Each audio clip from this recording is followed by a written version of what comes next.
যুবসাথী প্রকল্পে বেকার যুবকরা একবারে ৬,০০০ টাকা পাবেন ব্যাংক অ্যাকাউন্টে।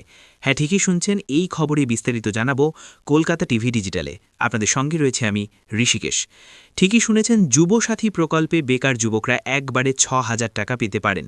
যুবসাথী যে প্রকল্প মমতা বন্দ্যোপাধ্যায় ঘোষণা করেছেন, যেটা বাজেটেই ঘোষণা করা হয়েছিল, বেকার যুবক যুবতীদেরকে মাসিক ভাতা দেওয়া হবে ১,৫০০ টাকা করে এবং ৫ বছরের জন্য এই ভাতা পাবেন ২১ থেকে ৪০ বছর বয়সী বেকার যুবক যুবতীরা। প্রথমে বলা হয়েছিল যে আগস্ট মাস থেকে এই বেকার ভাতা পাবেন বা যুবসাথী প্রকল্পের সুবিধা পাবেন যুবক যুবতীরা, যে কারণে ইতিমধ্যেই জেলায় জেলায় ক্যাম্প করে রীতিমতো ফর্ম ফিল করা হচ্ছে।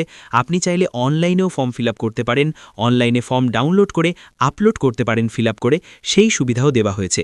তবে যেটা বলা হচ্ছিল যে আগস্ট মাস থেকে দেওয়া হবে, মমতা বন্দ্যোপাধ্যায় তিনি পরে ঘোষণা করলেন যে আগস্ট মাস নয়, একেবারে এপ্রিল মাস থেকে যুবসাথী প্রকল্পে টাকা দেওয়া হবে। ব্যাংকে ১,৫০০ টাকা করে ঢুকবে, এটা তিনি ঘোষণা করলেন। তো ১,৫০০ টাকা করে ব্যাংকে পাবেন যুবকরা ৫ বছর পর্যন্ত, এবং এক্ষেত্রে বেঁধে দেওয়া হয়েছে কোনো সরকারি চাকরি বা কোনো বেসরকারি চাকরি করলে হবে না, সেই সমস্ত যুবক যুবতীরা এর সুবিধা পাবেন না। এর পাশাপাশি কি বলা হয়েছে যে সরকারি কোনো প্রকল্পের আগে কোনো যদি সুযোগ সুবিধা পেয়ে থাকেন, তেমন হলেও কিন্তু কোনো বেকার যুবক যুবতীরা তারা এই যুবসাথী প্রকল্পে ১,৫০০ টাকা পাবেন না। তবে এক্ষেত্রে ছাড় দেওয়া হয়েছে যদি আপনি কোনো স্কলারশিপ পেয়ে থাকেন। ধরুন আপনি পড়াশোনা করতে গিয়ে কোনো স্কলারশিপ পেয়েছেন, সরকারি কোনো স্কলারশিপ পেয়েছেন, তাহলেও আপনি কিন্তু এই যুবসাথী প্রকল্পের সুবিধা পেতে পারেন। কিন্তু এই যে বলছিলাম যে একবারে ৬,০০০ টাকা পেতে পারে, কিভাবে সেটা সম্ভব?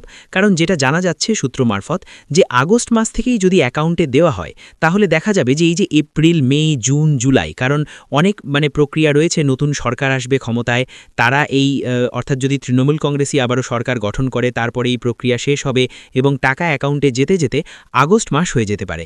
সে কারণেই বলা হচ্ছে যে যেহেতু মমতা বন্দ্যোপাধ্যায় ঘোষণা করে দিয়েছেন এবং তৃণমূল যদি ক্ষমতায় আসে, তাহলে এই এপ্রিল মাস থেকে ধরেই কিন্তু ৪ মাস ধরে, অর্থাৎ ১,৫০০ টাকা করে ৪ মাস একবারে ৬,০০০ টাকা আপনাদের অ্যাকাউন্টে পড়ে যাবে, মানে যারা এই যুবসাথী প্রকল্পের সুবিধা পাবেন।